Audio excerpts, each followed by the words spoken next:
अस्सलामुअलैकुम दोस्तों, welcome back to our channel find Urdu.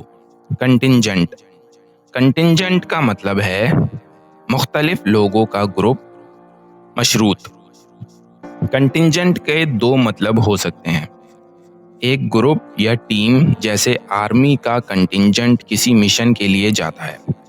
दूसरा मशरूत, जब कोई चीज़ किसी और चीज़ पर डिपेंड करती हो, जैसे plan is contingent on the weather.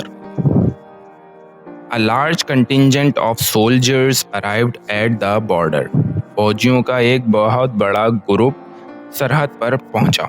तो दोस्तों, कंटिंजेंट का मतलब है या तो एक ग्रुप, खास तौर पर मिलिट्री का, या कोई चीज़ जो किसी और चीज़ पर डिपेंड करे, जैसे मशरूत।